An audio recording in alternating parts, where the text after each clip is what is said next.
Aujourd'hui, le monde entier a rendez-vous au Brésil. Je suis ici car c'est l'ouverture de la Coupe du Monde de football. Les Brésiliens n'ont qu'une obsession. Le premier match du tournoi contre la Croatie.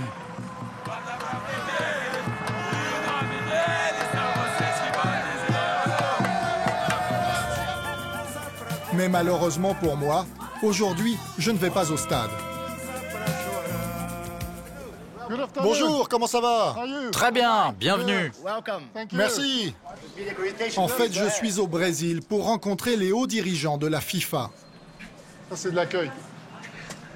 La Fédération internationale de football, la plus haute instance du foot. C'est elle qui attribue la Coupe du Monde. Voici votre accréditation. Ok, merci beaucoup. Au revoir. J'enquête sur une décision de la FIFA qui pose problème. À la surprise générale, elle a attribué l'édition 2022 de la Coupe du Monde au Qatar. Depuis, les polémiques sont incessantes. Soupçons de corruption, chaleur extrême, droits de l'homme bafoués. Alors pourquoi avoir choisi le Qatar? C'est la question qui fâche. J'ai voulu la poser aux dirigeants du football mondial, à commencer par le président de la FIFA, Joseph Blatter. Monsieur Blatter, je travaille pour Canal+, je fais un documentaire sur la Coupe du Monde au Qatar. On essaie de vous joindre à travers le service de presse pour faire une petite interview avec vous sur ce sujet à un moment ou un autre. Vous pensez que ce serait possible? Nicolas. Vous pensez que ce serait possible? Nicolas, c'est le chef de presse. D'accord. Oui, bonjour, on n'est pas là pour faire une interview à un congrès. Ah bah nous, il n'y a pas de mauvais endroit pour faire des interviews. On peut faire ça tout le temps. Attention. J'ai interrogé les protagonistes de ce feuilleton politico-sportif. Michel Platini. Monsieur Platini. Zinedine Zidane. Zidane, vous voulez savoir si vous aviez touché 1 million, 3 millions ou 11 millions, on essaye de comprendre. Ou l'écologiste très médiatique, Yann Arthus Bertrand. J'ai été un peu crétin. Voilà, je le reconnais. Le Qatar a-t-il triché pour décrocher le plus grand événement sportif de la planète? Je suis allé sur le terrain et j'ai mené l'enquête.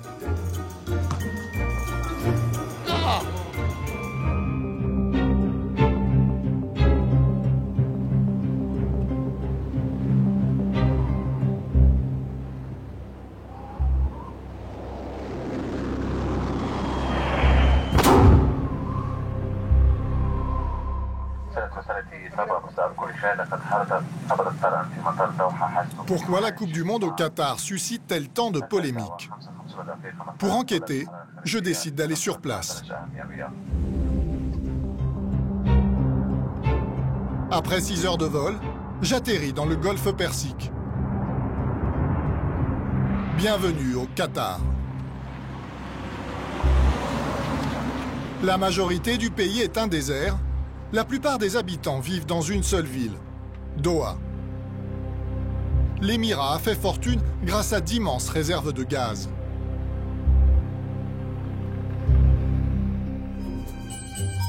À peine arrivé, j'enfile mon maillot de l'équipe de France. Objectif, me mettre dans la peau d'un supporter de la Coupe du Monde. En 2022, l'émirat attend 1 million de personnes. C'est la moitié de la population du pays. Je me rends au stade, à Doha. Très vite, notre caméra attire l'attention d'un vigile. Pas de photo? Pas de photo. Vous, pas de problème. Mais le stade... Le stade, problème. Pas d'image du stade. Le foot, c'est devenu un sujet sensible au Qatar. Les journalistes ne sont pas les bienvenus. Je vais devoir être discret. Finalement, je pénètre par une porte restée ouverte. Nous sommes au mois de juin, la saison où se déroulera la Coupe du Monde. Allez les bleus. Le stade est vide et je vais vite comprendre pourquoi.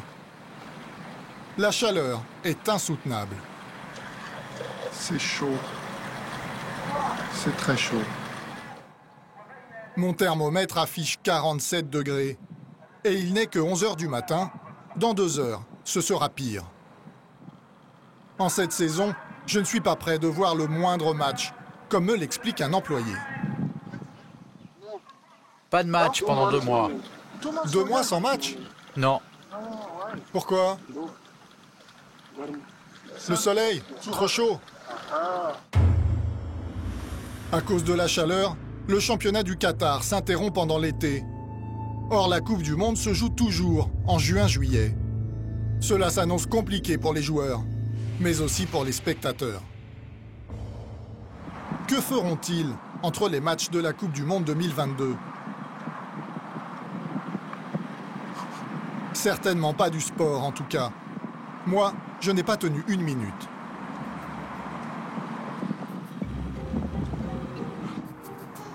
En plein été, au Qatar, même les plages sont désertées, car la température peut atteindre les 50 degrés. Entre 10h et 16h, les habitants ne quittent pas leur domicile climatisé. Doha est une ville fantôme. Avec une telle chaleur, j'ai besoin de me rafraîchir. Lors du Mondial 2010 en Afrique du Sud, les supporters ont englouti plus de 700 000 litres de leur boisson préférée, la bière. Je m'installe en terrasse d'un café. C'est possible d'avoir une bière? Une bière, à cause de la loi, ce n'est pas possible. Du vin alors?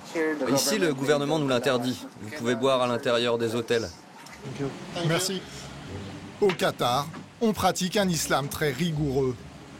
La consommation d'alcool est admise uniquement dans les bars des hôtels de luxe. On en compte une dizaine dans tout le pays. Un accès à l'alcool très restreint, des Qatariennes qui ne sortent qu'entièrement couvertes de la traditionnelle abaya. Je suis très loin du Brésil. Rosa para se ver, rosa para crescer, rosa para cantar, rosa para viver. À Doha, j'ai réussi à me faire inviter chez des supporters.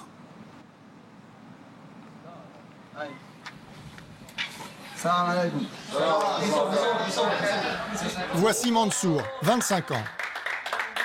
Avec ses amis, il regarde la Coupe du Monde au Brésil. Cette pièce s'appelle le Majlis. Elle est réservée aux hommes. Ici, on trinque au thé.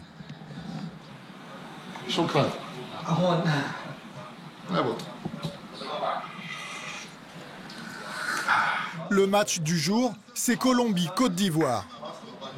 Mansour et ses amis ne risquent pas de soutenir l'équipe du Qatar.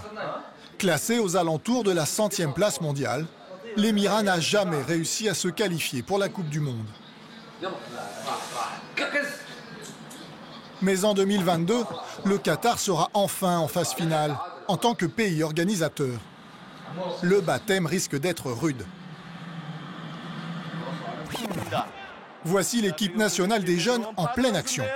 골키퍼 다리 사이 빠졌군요. 문은 열려 있습니다. 문은 열려 있는데요. 여기서 왼발 슈팅 골포스트 맞고 튀어나온 볼. 다시 한번 뒷공간 왼발 슛! 믿기지 않는 상황이 펼쳐졌습니다. En attendant que son équipe progresse, Mansour s'est trouvé un favori pour la Coupe du Monde 2014. Moi, j'aime la France, parce qu'il y a eu dans l'équipe de France un grand footballeur d'origine arabe, Zinedine Zidane. Au Qatar, on regarde presque toujours le football à la télé, même les matchs du championnat local. Résultat, les stades sont vides. Pour l'ambiance, on repassera. Football local inexistant, culture de supporters assez éloignée de la nôtre, et surtout, une chaleur extrême. Comment le Qatar a-t-il pu décrocher cette Coupe du Monde ? Au début, ça n'était pas gagné. Au sein de la FIFA, certains étaient contre, notamment l'expert chargé d'évaluer la candidature de l'Émirat.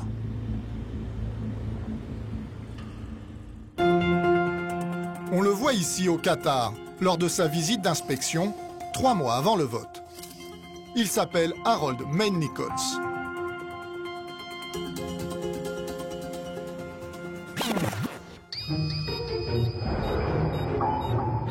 C'est à l'autre bout de la planète que je l'ai retrouvé, au Chili. C'est là que vit Harold Main-Nichols. Aujourd'hui, il ne travaille plus pour la FIFA. Il dirige une ONG qui fait la promotion du sport. Ce jour-là, il assiste à un tournoi de jeunes enfants. Harold Main-Nichols a accepté de me parler de son rapport sur le Qatar. Pour la FIFA, il a passé au crible tous les critères d'une bonne organisation. Infrastructure, capacité sportive, accueil des spectateurs. Il y avait 5 candidats à la Coupe du Monde 2022. L'expert estime que le risque de rater l'organisation de la Coupe du Monde est faible. Pour l'Australie, le Japon, la Corée du Sud et les États-Unis. Mais le Qatar, lui, est classé à haut risque. 4 ans après l'attribution du mondial à l'Émirat, il maintient que ce n'est pas un bon choix. C'est clair, ce ne sera pas une organisation facile. Au final, selon moi, il y avait d'autres pays mieux préparés que le Qatar pour organiser la Coupe du Monde.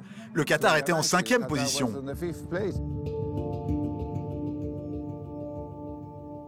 Pour faire face au problème de la chaleur, le Qatar avait promis des stades climatisés. Une première dans l'histoire de la Coupe du Monde. Mais l'expert de la FIFA avait de gros doutes.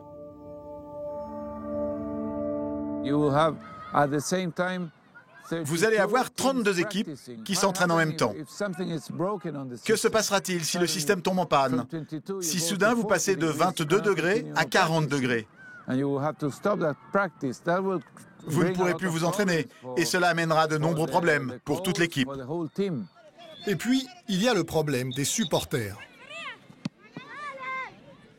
Que vont-ils faire par 40 degrés dans la rue? Ils devront rester à l'hôtel toute la journée. Il faut que les gens puissent sortir, faire la fête et vivre leur passion pour le jeu.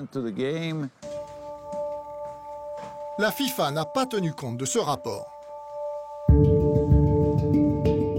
Face aux alertes sur la chaleur, le Qatar est allé dans la surenchère technologique. Leur dernière solution est digne d'un roman de science-fiction. Une soucoupe volante censée stationner au-dessus des stades pour faire de l'ombre. Ses inventeurs l'ont baptisé le nuage artificiel.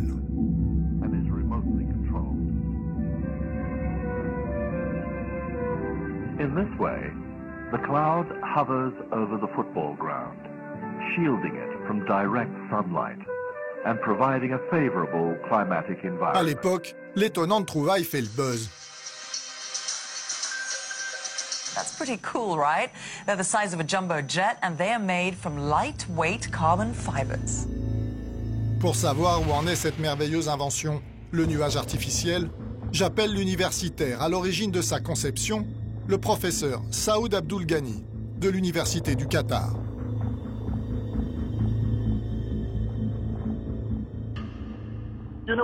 Vous savez quand aura lieu le premier vol du nuage? Peut-être bientôt. Dans quelques semaines, quelques mois? C'est aux dirigeants de le dire. Moi, je ne suis qu'un universitaire. Peut-être que ça ne se fera pas, ou peut-être qu'on s'en servira pour autre chose, mais pas au-dessus des stades. Donc il n'y aura peut-être jamais de nuage, si je comprends bien. Oui, il n'y aura peut-être pas de nuage. C'est de la recherche pure. De la pure recherche. Je me suis dit que le nuage artificiel n'était pas prêt de sortir des cartons.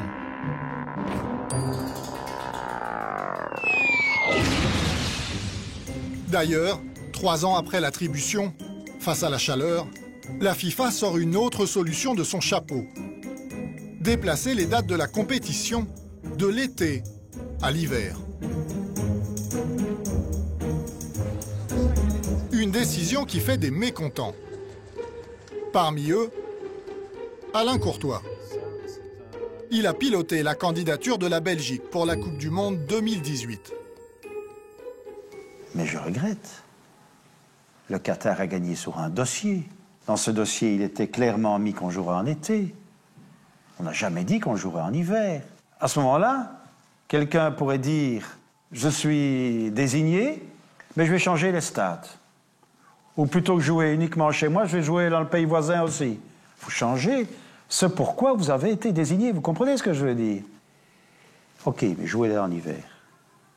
Je signale quand même qu'il faut changer tous les calendriers. En effet, si la FIFA décale la Coupe du Monde de 6 mois, elle tombera en même temps que des dizaines d'autres compétitions de football dans le monde. Un véritable chambardement. Avec cette Coupe du Monde au Qatar, je commence à me demander si la FIFA ne s'est pas mise dans une situation impossible. Au Brésil, à la sortie d'une réunion, j'ai posé la question à l'un de ses responsables. Michel Dog est l'un des principaux dirigeants de la FIFA.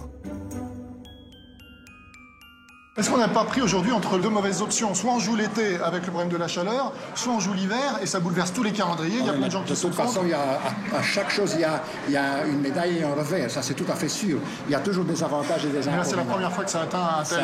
Effectivement. Mais où est-ce que vous voulez en venir Mais comment ça se fait qu'on se soit retrouvé dans cette situation un peu inextricable? Écoutez, parce que finalement, il paraît que le Qatar a convaincu une majorité de membres que le choix du Qatar était le meilleur. Et c'est bien là le mystère. Comment le Qatar a-t-il convaincu les membres de la FIFA de voter pour lui? Tout d'abord, pour compenser les faiblesses de sa candidature, le Qatar était soutenu par des lobbyistes de premier plan. D'abord dans le monde politique français, et pas n'importe qui.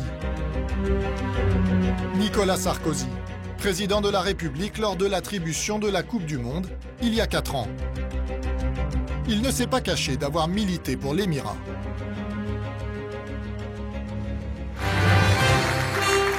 En décembre 2012, 7 mois après sa défaite à l'élection présidentielle, c'est au Qatar qu'il réserve sa première sortie publique. Il est venu dire tout le bien qu'il pense d'une Coupe du Monde ici. Il fut l'un des premiers à évoquer publiquement l'éventualité d'une Coupe du Monde en hiver. Considère-t-on que si la Coupe du Monde se déroulait autrement qu'en juin-juillet, elle ne serait plus la Coupe du Monde? Et vous savez, Majesté, combien j'ai applaudi à l'attribution de l'organisation de la Coupe du Monde 2022 au Qatar. C'est un choix stratégique, diplomatique, politique, majeur. Il aurait pu ajouter un choix économique. Les chantiers de la Coupe du Monde, c'est un gâteau de 100 milliards d'euros à se partager.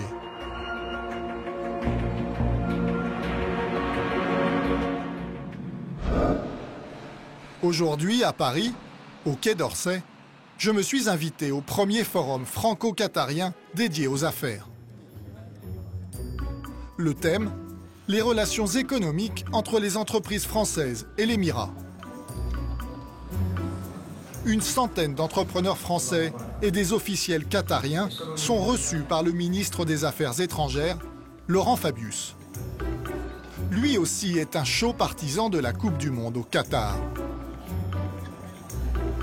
La France se félicite que la prochaine Coupe du Monde du football se déroule au Qatar. L'offre française dans ce domaine s'est rassemblée pour être plus compétitive, pour garantir la réussite des très grands chantiers que vous engagez. Merci. Dans la salle, un Qatarien est très courtisé par les Français. Hassan Al-Tawadi. C'est le patron du comité d'organisation de la Coupe du Monde 2022. La France va-t-elle toucher les dividendes de son soutien à la candidature de l'Émirat?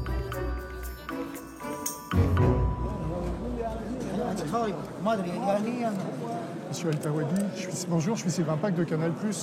On vous a écrit pour faire un documentaire sur la Coupe du Monde en 2022. On vous a écrit au comité d'organisation pour avoir une interview et on n'a jamais eu de réponse. En interview, je suis désolé, mes équipes, ils ne veulent pas de faire. Ils pourront nous donner une interview après, tout à l'heure? C'est pour Canal+. Je ne sais pas, mais c'est avec mon équipe. Ah, très bien. D'accord. Parce qu'on aimerait bien avoir votre point de vue. Enchanté. Merci. On me fait passer de communicant. C'est pour Canal+. Je vais demander au service de presse de vous contacter. En communiquant. Allô? N'hésitez pas à me contacter. Mais parce que si Monsieur El-Tawadi est à Paris, là, on peut peut-être faire ça aujourd'hui Je vais essayer, je reviens vers vous. Vous me promettez, hein? Alors, j'ai attendu. J'y ai cru, mais j'ai été déçu. Sylvain, oui. je suis vraiment désolé. Ah bon? Il n'y aura pas la possibilité, comme on a un avion à attraper. Chou blanc sur Al-Tawadi. J'ai essayé de joindre Nicolas Sarkozy. Chou blanc aussi. En plus du soutien politique, le Qatar a aussi recruté une caution écologiste. Je me rends chez le pape mondial de l'écologie, près de Paris, dans le bois de Boulogne, où est installée sa fondation. Yann Arthus Bertrand m'a donné rendez-vous au fond du jardin, dans sa cabane en bois. C'est ici qu'il réfléchit à l'avenir du monde. En 2010, il est contacté par le Qatar, qui promet au monde entier une Coupe du Monde 100% écologique. Convaincu, Yann Arthus Bertrand va soutenir leur candidature. Bonjour, je m'appelle Yann Arthus Bertrand, je suis un écologiste convaincu. Je ne peux que soutenir la candidature du Qatar à l'organisation de la Coupe du Monde de football en 2022. Mais à l'époque, il avait visiblement mal lu le dossier. C'est vrai que je ne suis pas un malade de foot, que je ne connais pas très bien le foot, et jamais une seconde j'avais réfléchi que la Coupe du Monde se passe au mois d'août. Pas pensé. Au mois de juillet. Au mois de juin, juillet, août, et que bien sûr au Qatar, c'est impossible, les 50 degrés, que c'est pas possible de faire ça. Il avait aussi raté le chapitre où le Qatar promettait de climatiser tout leur stade. 40 terrains de foot climatisés, une gabegie énergétique. La clim dégage énormément de gaz à effet de serre, responsable du réchauffement climatique. Une débauche d'énergie que le Qatar avait promis de compenser en installant des panneaux solaires. Il faudrait qu'ils mettent des panneaux solaires sur toute leur île, mais c'est même pas pensable. C'est des bidons. Et justement, vous vous dites pas que vous avez fait preuve d'un peu de légèreté quand même dans l'étude du dossier, dans le... Attends, sincèrement, c'est vrai, j'étais un peu léger. Jamais je pensais que le Qatar aurait la Coupe du Monde, tout ça aussi. Je me dis bon, je risque rien de toute façon. Donc c'était une connerie. J'aurais pas dû soutenir cette candidature. Alors pourquoi l'avoir fait? L'argent, peut-être? En 2009, il réalise Home, une ode à la préservation de la planète. Nous avons tous le pouvoir de changer. En regardant bien le générique de fin, on s'aperçoit que l'écologiste avait reçu un petit coup de pouce économique des Qatariens. J'avais bouffé tout mon budget, il me manquait de l'argent. Donc j'avais été les voir. Et ils avaient acheté les droits pour distribuer le film Home dans tous les pays arabes. Est-ce que finalement, malgré tout, vous n'aviez pas une petite dette vis-à-vis d'eux? C'était plus difficile de dire non, vous voyez ce que je veux dire? Mais attends. Mais si jamais j'avais pensé que c'était pas bien de le faire, je ne l'aurais pas fait. Quand on m'appelle et que c'est quelqu'un qui m'a aidé, je le prends avec bienveillance. Il n'y a pas plus que ça. J'ai été un peu crétin. Voilà, je le reconnais.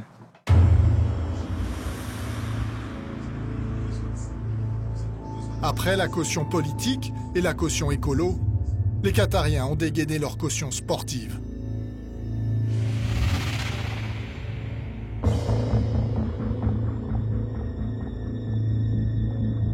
Pour cela, l'émirat va s'offrir les services d'une star mondiale du ballon rond. C'est dans ce palace, à Doha, que 3 mois avant le vote, le Qatar dévoile, à la surprise générale, son atout maître.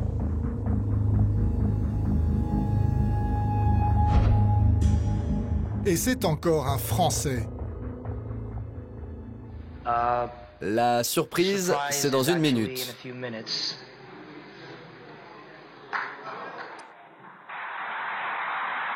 Zinedine Zidane. Je pense qu'aujourd'hui, d'être ici et de soutenir cette candidature qui me paraît honorable, je suis assez content de pouvoir être à leur côté et de dire qu'un jour, j'ai contribué à ce que justement une Coupe du Monde puisse être organisée au Qatar. Le Qatar, dont la candidature faisait rire toute la planète football, recrute l'un des plus grands joueurs de l'histoire. Un journaliste présent ce jour-là, qui préfère rester anonyme, se souvient du frisson qui a parcouru la salle. Je me rappelle que l'impact était absolument énorme. Cela leur a donné de la crédibilité, de la force.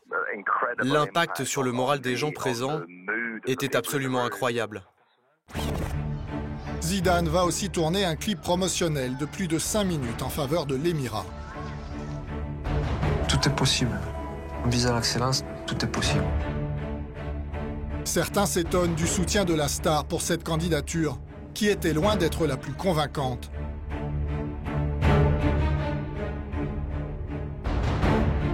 Très vite, on apprend qu'il a été payé pour soutenir le Qatar. La presse avance des chiffres mirobolants. 1 million d'euros. 2 millions d'euros. Et même 11 millions d'euros, selon un journal australien. La polémique ne cessera plus. Zidane a toujours refusé de révéler combien il avait été payé. En 2011, il a affirmé dans le journal L'Équipe: on a parlé de 10, 11, 12, 13 millions d'euros. Je vais le dire clairement, c'est n'importe quoi. Ce n'est pas le quart de ces sommes. J'ai contacté Zinedine Zidane pour lui demander quel chiffre est le bon. Je n'ai pas eu de réponse.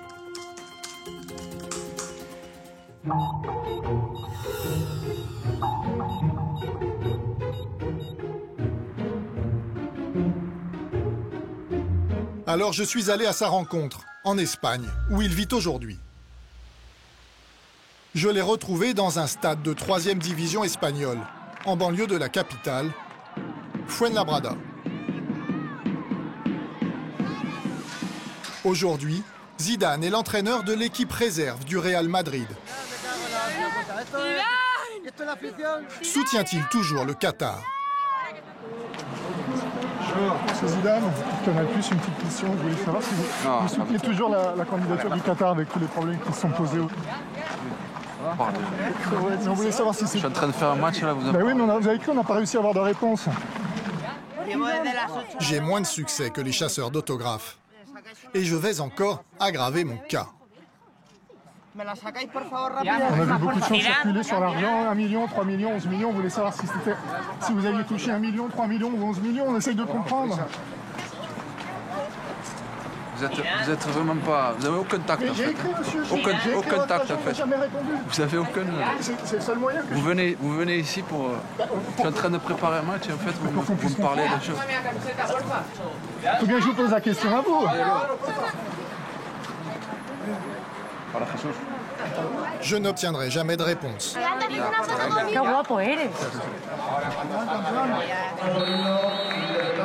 La star est retournée à son banc de touche et à la glorieuse incertitude du sport.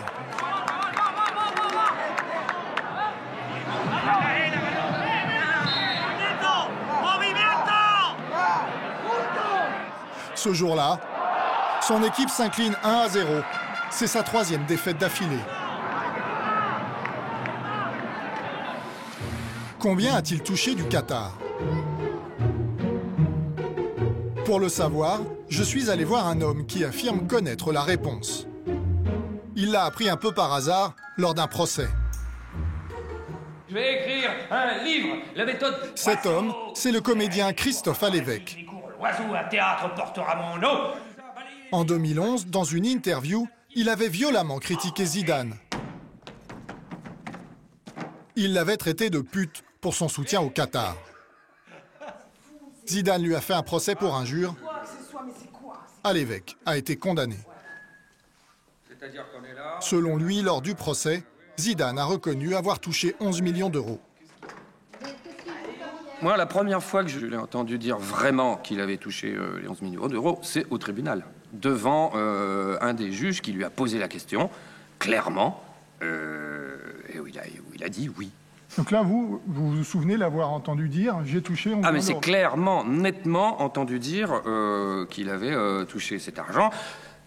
Ce sur quoi son avocat est intervenu et qui a tout de suite dit non, mais ce n'est pas pour Monsieur Zidane, c'est pour la fondation Zidane. Et vous le croyez quand il dit qu'il a tout reversé à une fondation ? Qu'il nous le montre, qu'il montre les traces, le chèque, le virement. Zidane affirme qu'il a reversé cet argent à sa fondation. Impossible de le vérifier, les comptes ne sont pas publics. Mais la scène au tribunal est confirmée par 2 journalistes présents au procès, l'une de Metro News, l'autre de RMC. À l'évêque reproche à Zidane d'avoir empoché 11 millions d'euros, une somme que Zizou a bel et bien touchée. Zinedine Zidane, Yann Arthus Bertrand, Nicolas Sarkozy. Ces 3 têtes d'affiche ont fait pencher la balance.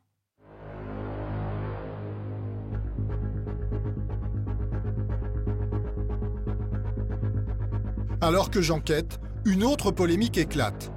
Des accusations de corruption. Le Sunday Times, un grand journal anglais, affirme que le Qatar a acheté la Coupe du Monde. Direction Londres. Je suis allé rencontrer la femme qui accuse. Heidi Blake est journaliste au Sunday Times. En juin 2014, elle a publié des articles retentissants, affirmant que le Qatar aurait payé des dirigeants du football pour obtenir la Coupe du Monde. Elle met en cause un homme en particulier. Le Qatarien Mohamed bin Hammam, un riche homme d'affaires. En 2010, lors du vote, il était vice-président de la FIFA.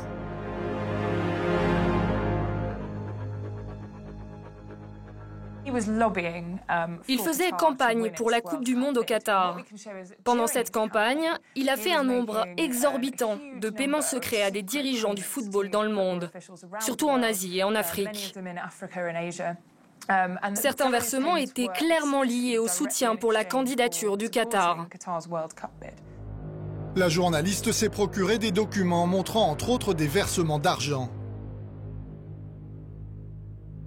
Comme celui-ci, émanant du Qatarien bin Hammam. On y voit la liste d'une trentaine de dirigeants du football africain ayant bénéficié de voyages tout frais payés et d'une enveloppe de 5 000 $ en cash.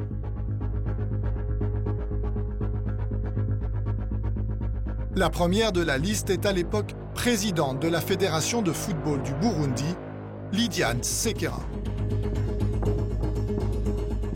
Et Lydiane Sekera, je sais où la trouver.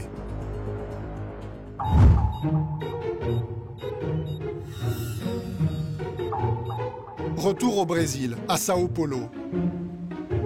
Lors de la Coupe du Monde, les dirigeants du foot africain se sont réunis au Sheraton. Ce congrès rassemble toutes les huiles du continent. Parmi elles, Lydiane Sekera, la Burundaise qui aurait touché 5 000 $, selon le document du Qatarien bin Hammam, publié par le Sunday Times. Je tente une approche. Juste une petite question. Une petite question. Juste sur l'enveloppe des 100 000 $, est-ce que vous les avez vus? S'il vous plaît. Ils viennent du Burundi, ils sont mes frères, je reste avec eux. Oui, moi je viens de Paris, moi. Vous voulez pas parler de cette enveloppe de 100 000 $, que je sache, mais c'était pour quoi faire? C'était pour faire des courses, c'était pour... Est-ce que vous pouvez démentir? Est-ce que vous pouvez me dire si c'était vrai ou pas vrai, madame? Parmi ces dirigeants, certains ont carrément demandé de l'argent par mail au Qatarien bin Hammam. Excusez-moi, monsieur. Lui, président de la Fédération de football de Namibie, a demandé 50 000 $. Et il assume. Pourquoi vous lui avez demandé de l'argent? Pourquoi pas? J'ai bien le droit de demander. Si la personne est un ami et qu'il peut m'aider. Vous voulez dire que je n'ai pas le droit de demander? On peut demander. Et c'est à la personne de décider de donner ou pas. Oui, mais du coup, certaines personnes peuvent penser que... Ça, je m'en moque. Et puis, je n'ai pas demandé pour moi. J'ai demandé pour ma fédération. D'autres dirigeants ont perdu la mémoire. Comme le président de la fédération malgache, qui lui aussi a demandé de l'argent aux Qatariens, d'après le Sunday Times. Vous avez vu le mail que vous avez écrit sur l'argent que vous alliez emmener de Paris? C'est pas moi. C'est écrit là, regardez. C'est bien vous, ça. Le président de Madagascar Football Association, c'est bien vous. Qui a dit que vous n'avez rien à dire là-dessus? S'il vous plaît, respectez les gens. Sinon, je casse votre caméra, franchement. Ces présidents de fédérations africaines sont des personnages clés au sein de la FIFA. Ce sont eux qui élisent les représentants africains qui voteront lors de l'attribution de la Coupe du Monde. En influençant la Confédération africaine au niveau des fédérations, Mohamed Bin Hammam a pu acheter le soutien de tout le continent pour le Qatar. Il était alors plus facile pour les votants africains de la FIFA de choisir le Qatar. La Coupe du Monde aurait donc été achetée par le Qatar. Même à la FIFA, certains semblent le penser, comme cet homme, le Français Jérôme Valcke. Il est secrétaire général de la FIFA. C'est le bras droit du président Blatter. Voilà ce qu'il a écrit dans un mail interne, révélé par l'agence Reuters à propos des Qatariens. Ils ont acheté la Coupe du Monde. Je profite de sa présence à Sao Paulo pour essayer d'en savoir plus. Je l'attends à la sortie de son hôtel. Averti de ma présence, le service d'ordre organise un petit balai avec la caméra pour m'empêcher d'approcher.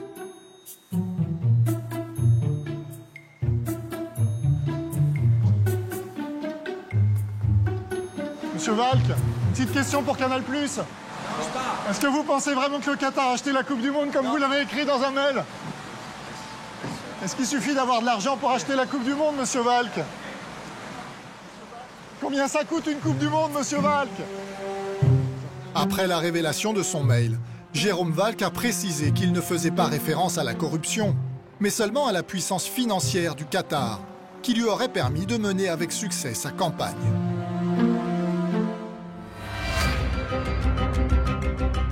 Le jour du vote pour la Coupe du Monde 2022, les Africains détenaient 3 voix. Mais le comité exécutif de la FIFA, qui décide du pays organisateur, comptait 22 membres.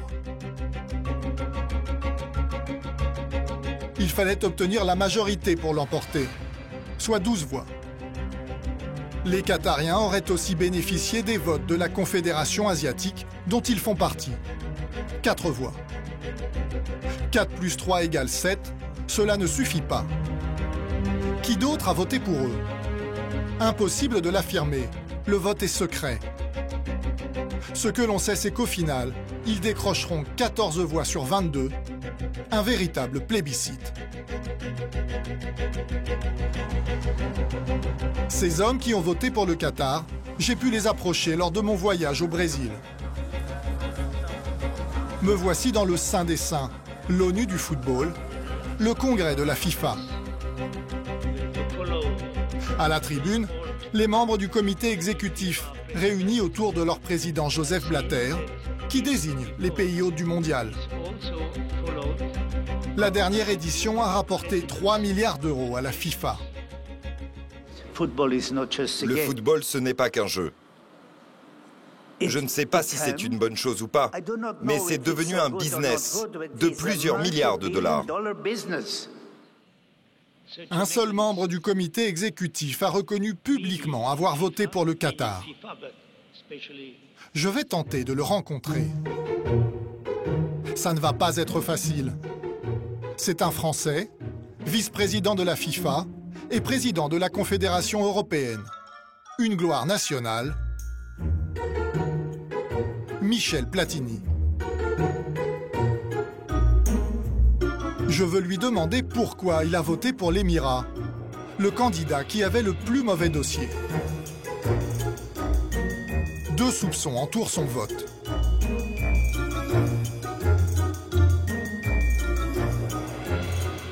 Premier d'entre eux, Platini aurait-il cédé à une demande de Sarkozy de voter pour le Qatar? Tout se serait joué le 23 novembre 2010, 10 jours avant le scrutin. Platini est invité à déjeuner à l'Élysée. Le Premier ministre du Qatar et le prince héritier sont aussi présents. Alors, entre la poire et le fromage, Nicolas Sarkozy aurait-il demandé à Platini de voter pour l'Émirat? Ce dernier l'a toujours nié. Vous avez voté pour le Qatar, vous aviez rencontré le président de la République de l'époque, Nicolas Sarkozy, vous avez demandé de voter pour le Qatar? Et vous avez donné une indication? Non.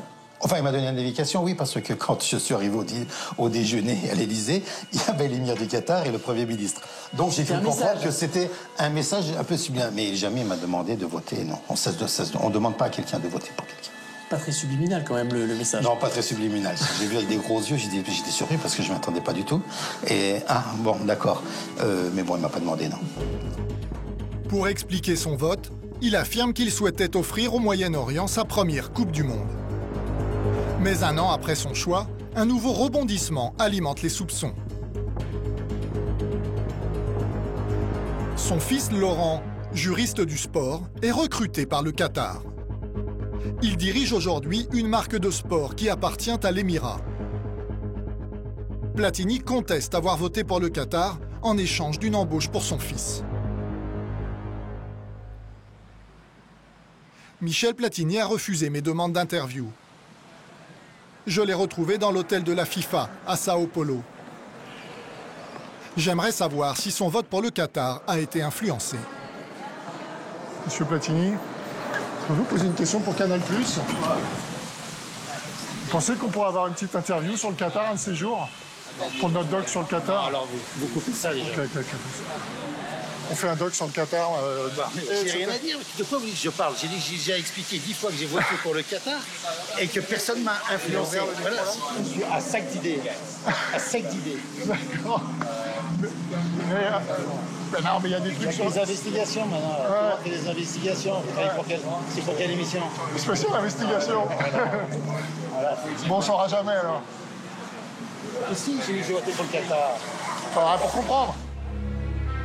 Ce qui est sûr, c'est qu'au moment de l'attribution de la Coupe du Monde, Platini jouait gros. En tant que président de la Confédération européenne de football, il devait ramener rapidement une Coupe du Monde en Europe. A-t-il passé un accord secret pour y parvenir? Explication. Le 2 décembre 2010, lors de l'attribution de la Coupe du Monde au Qatar, on votait en fait pour 2 Coupes du Monde en même temps. Celle de 2022 et celle de 2018. C'est celle-ci que voulait Platini pour l'Europe. Ce double vote allait ouvrir la porte à des arrangements entre candidats, comme me l'explique ce journaliste britannique qui connaît bien la FIFA. Le résultat, c'est que beaucoup de gens ont commencé à faire des arrangements. Si vous nous soutenez pour 2018, nous vous soutenons pour 2022. Ce genre de discussion avait lieu tout le temps. Au moment du vote, l'Europe a déjà raté l'organisation de 2 compétitions successives. Platini ne peut pas en rater une 3e.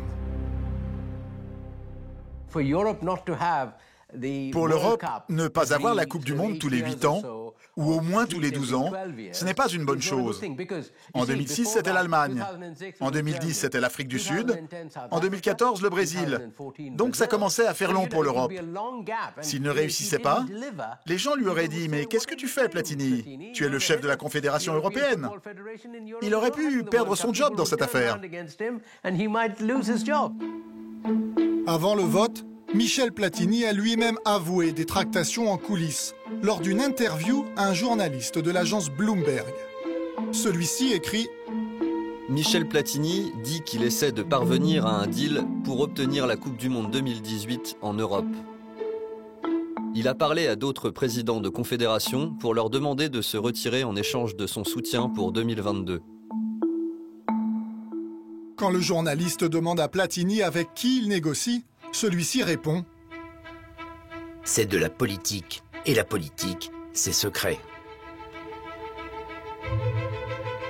Quelques mois plus tard, un autre homme va faire une déclaration qui confirme l'existence de ces échanges de voix. C'est le Qatarien Mohamed bin Hammam, le président de la Confédération asiatique. Nous, en Asie, nous soutiendrons l'Europe pour 2018. Nous voterons pour un pays d'Europe, d'accord. Mais d'un autre côté, pour 2022, il y aura un autre vote. Et l'Europe devra choisir un pays d'un autre continent. En clair, il demande un renvoi d'ascenseur. Michel Platini a-t-il dealé avec le Qatarien? Je lui ai posé la question par mail. Sa réponse est catégorique. Je nie avoir passé le moindre accord avec Mohamed bin Hammam. Toujours est-il que le jour du vote, le 2 décembre 2010, c'est bien un pays de la Confédération européenne qui décroche la Coupe du Monde 2018, la Russie. Ladies and gentlemen, will be organized in Russia. Quelques minutes avant la surprise du jour, la victoire du Qatar pour 2022. J'ai cherché à joindre Mohamed bin Hammam, sans succès. Il ne fait plus d'apparition publique depuis qu'il a été banni à vie de la FIFA pour des violations du code d'éthique dans une autre affaire. Des échanges de voix entre le Qatar et les Européens lors du vote de 2010, il y en a bien eu. Le patron de la FIFA en personne, Joseph Blatter, l'a reconnu dans une interview à la presse anglaise. Je vais être honnête. Il y a eu un échange de voix entre l'Espagne et le Qatar. C'est pourtant interdit par le règlement de la FIFA. Après avoir fermé les yeux sur la chaleur, les échanges de voix et une possible corruption, la FIFA aurait aussi fermé les yeux sur un autre dossier, les droits de l'homme au Qatar. Amnesty International a tiré la sonnette d'alarme en 2013 dans un rapport intitulé « Traitez-nous comme des êtres humains, les travailleurs migrants au Qatar ». Selon un autre organisme, la Confédération syndicale internationale, 30 ouvriers décéderaient chaque mois sur des chantiers au Qatar. Dans un rapport de mars 2014, elle estime qu'au rythme actuel, 4000 travailleurs pourraient perdre la vie d'ici à la Coupe du Monde 2022.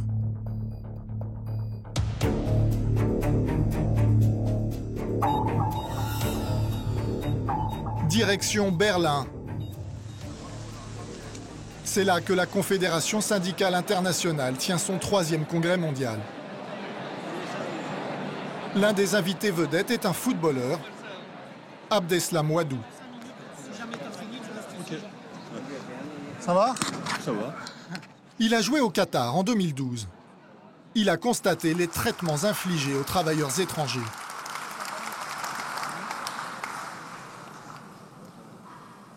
Mon séjour au Qatar a été le pire moment de ma carrière. J'y ai été sévèrement exploité. Mon employeur m'a exclu de l'équipe et m'a forcé à m'entraîner seul par plus de 50 degrés. Cette situation était inhumaine. Abdeslam Ouadou sait que son cas est loin d'être le pire. Il se souvient très bien des conditions de travail terribles des ouvriers du BTP et des domestiques au Qatar. Ils vivent dans des conditions tragiques, misérables. J'ai vu des personnes, des Philippins, des domestiques, sortir du coffre d'une voiture. Les personnes là-bas appuient sur le coffre et les gens sortent comme des animaux. Je pense qu'on ne peut pas dissocier les droits de l'homme et le football. Selon lui, ceux qui ont apporté leur caution au Qatar, comme l'entraîneur espagnol Pep Guardiola ou Zinedine Zidane, doivent le regretter aujourd'hui. Je crois que Zinedine Zidane, Monsieur Zidane, a fait un choix. C'est vrai que ces derniers temps, depuis ces histoires de droits de l'homme, de morts sur les chantiers, c'est vrai que ce soit lui ou Guardiola, on les entend plus beaucoup. Donc je pense quand même qu'ils doivent être un peu gênés. Le Qatar a promis de réformer son droit du travail. Les ONG attendent de voir.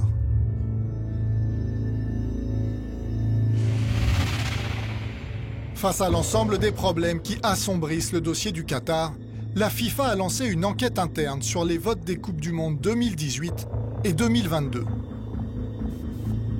C'est un ancien procureur américain et ancien vice-président d'Interpol, Michael Garcia, qui a été embauché par la FIFA pour mener cette enquête. Au Brésil, en juin 2014, il a annoncé qu'il avait bouclé ses investigations.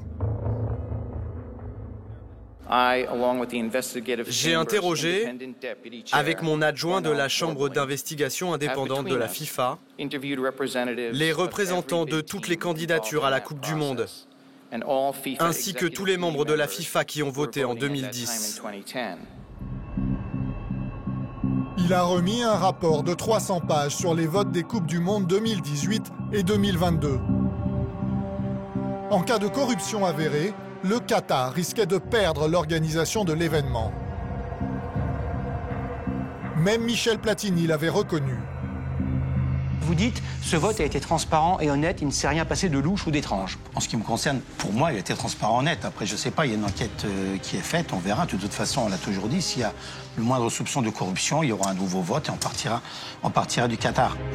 Mais quelques semaines plus tard, en novembre 2014, une commission de la FIFA annonce que rien dans le rapport de l'enquêteur ne permet de remettre en cause le choix de la Russie et du Qatar. La FIFA a-t-elle voulu enterrer un scandale? En tout cas, Michael Garcia, lui, a démissionné. Il accuse la FIFA de ne pas vouloir faire toute la lumière sur le processus d'attribution de la Coupe du Monde. En attendant, au Qatar, la construction des premiers stades a débuté.